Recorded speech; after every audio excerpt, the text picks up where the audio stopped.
रात का सन्नाटा, हवा जैसे थम चुकी थी और एक घड़ी की टिक टिक इतिहास के सबसे बड़े पल की गिनती कर रही थी। लेकिन क्या भारत सच में एक रात में आजाद हुआ था, या इसके पीछे छुपी है सदियों की आग, खून और अनगिनत कुर्बानियां? इस कहानी की शुरुआत उस रात से नहीं होती, बल्कि उससे बहुत पहले 1857 में, जब पहली बार इस देश ने अंग्रेजों के खिलाफ खुलकर बगावत की। मंगल पांडे की एक गोली एक चिंगारी बन गई।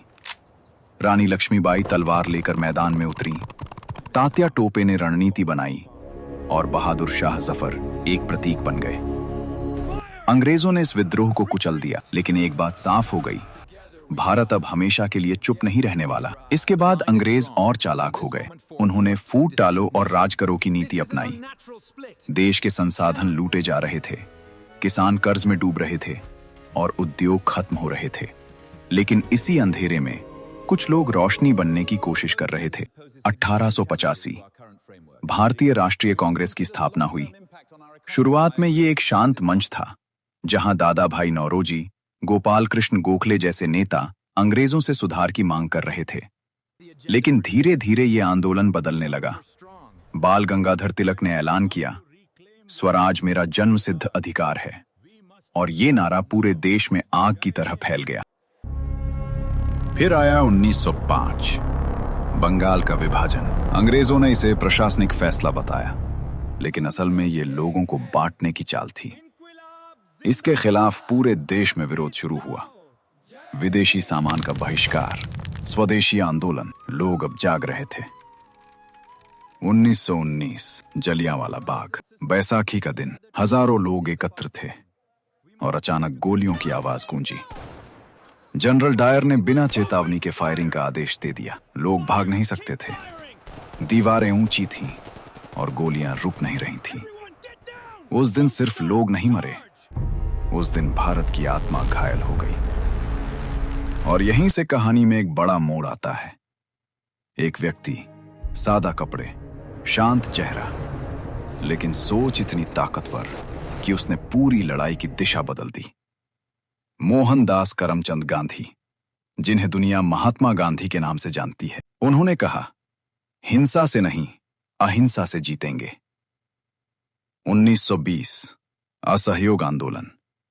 लोगों ने अंग्रेजी स्कूल छोड़े, सरकारी नौकरी छोड़ी, अदालतों का बहिष्कार किया। पहली बार आम जनता इस लड़ाई का हिस्सा बनी। ये सिर्फ नेताओं की लड़ाई नहीं रही, ये हर भारतीय की लड़ाई बन गई। लेकिन हर रास्ता आसान नहीं था।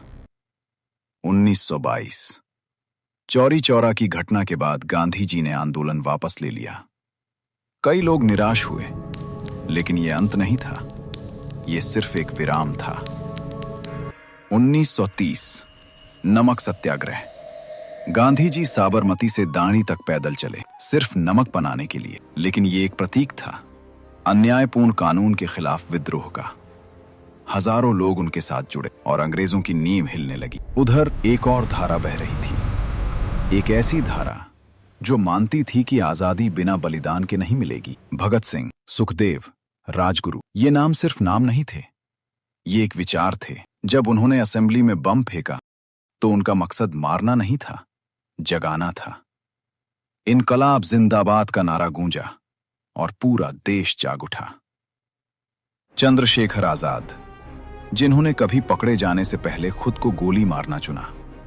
राम प्रसाद बिस्मिल, अशफाक उल्लाह खान, इन सब की कुर्बानियों ने एक नई पीढ़ी को तैयार किया। और फिर एक और नाम उभरता है, सुभाष चंद्र बोस। उन्होंने एक अलग रास्ता चुना।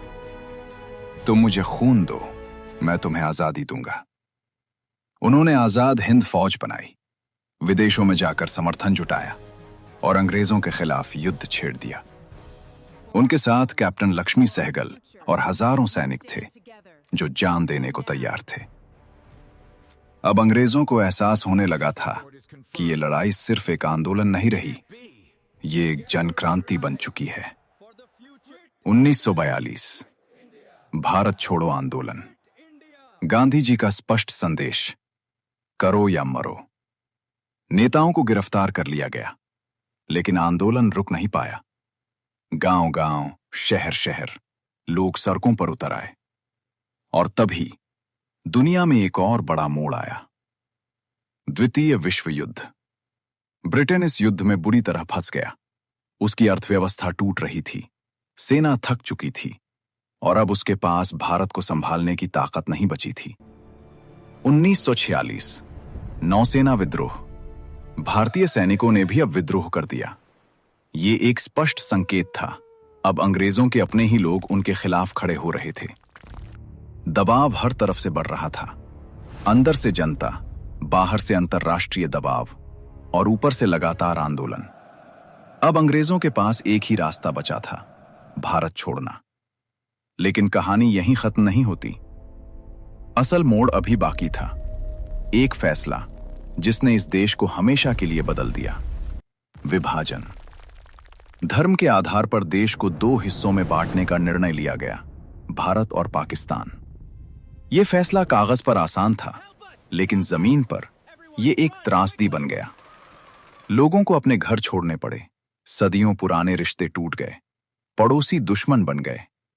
ट्रेनें जो लोगों को सुरक्षित ले जाने के लिए थीं, लाशों से भरकर लौटने लगी। हर तरफ चीखें, डर और खामोशी।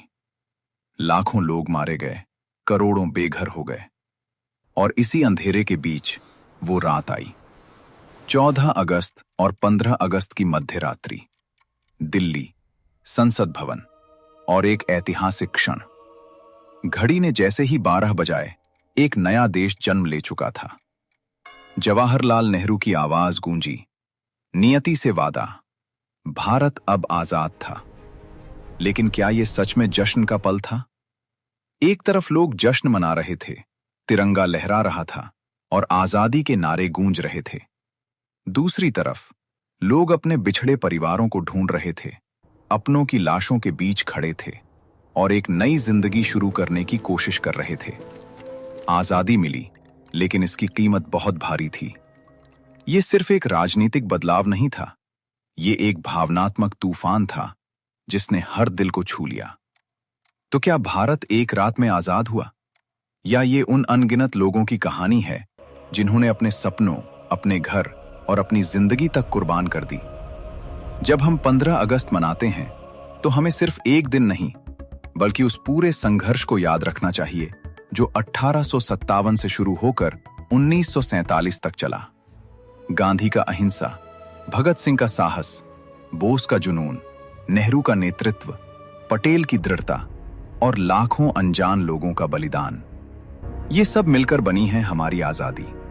क्योंकि आजादी कोई एक पल नहीं होती, ये एक यात्रा होती है, एक संघर्ष होता है, एक कीमत होती है और सबसे बढ़कर एक जिम्मेदारी होती है।